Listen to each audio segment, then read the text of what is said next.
ગઈ તારીખ 31/1/2026 અને 1/2/2026ની મધ્યરાત્રિએ સુરતના જાણીતા બિલ્ડર તુષારભાઈ ગેલાણી નાઓએ પોતાની પિસ્તોલથી સુસાઇડનો પ્રયત્ન કરેલ અને તેઓને તાત્કાલિક મહાવીર હોસ્પિટલમાં દાખલ કરવામાં આવેલા અને ત્યારબાદ તેઓએ 5 તારીખે પોતાનો અંતિમ શ્વાસ લીધેલા અને જે સંદર્ભે ઉમરા પોલીસ સ્ટેશન ખાતે અકસ્માત મોત દાખલ કરવામાં આવી હતી, જેની તપાસ વીબી પરમાર પીએસઆઈ નાઓ કરી રહેલ છે અને તે તપાસ અનુસંધાને જે પણ નિવેદનો કાર્યવાહી કરવાની થતી હતી તે પોલીસ દ્વારા કરવામાં આવેલી છે.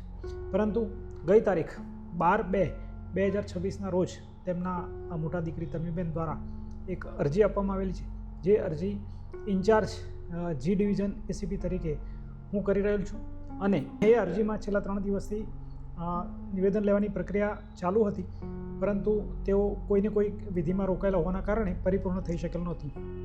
જેમાં આજે તેમના પરિવારના સભ્યો, સગા સંબંધી અને તુષારભાઈની આજુબાજુ જે માણસો કામ કરતા હતા તેમના નિવેદન લેવાની પ્રક્રિયા પૂરી થઈ છે. તે નિવેદનમાં મુખ્યત્વે સામે 2 બાબત આવી છે. એક બાબત છે કે તુષારભાઈની દીકરીના લગ્ન જે 5 તારીખે થવાના હતા તેમાં પૂનમબેન નામના સ્ત્રી તેમની સાથે સમાજમાં બદનામી થાય તે રીતે ની હરકત કરવાનો પ્રયત્ન કરી રહ્યા હતા, જેના કારણે તુષારભાઈ ટેન્શનમાં હતા.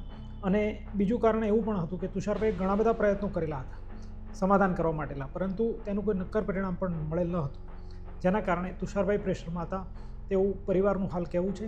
અને આ કેસમાં જે સામેવાળા પૂનમબેન તથા તેમના બીજા બેન છે તેમના નિવેદનો મેળવવાના બાકી છે, જે આવનાર સમયમાં મેળવવામાં આવશે અને આ સિવાય પણ કોઈ અન્ય પુરાવા હશે તો એકત્રિત કરવામાં આવશે. ત્યારબાદ પુરાવાનું નિષ્કર્ષણ કરી ફાઇનલ એનું નિકાલ કરવામાં આવનાર છે. આવા જ અવનવા વિડીયો જોવા માટે ફોલો કરો ઇન સેકન્ડ્સ.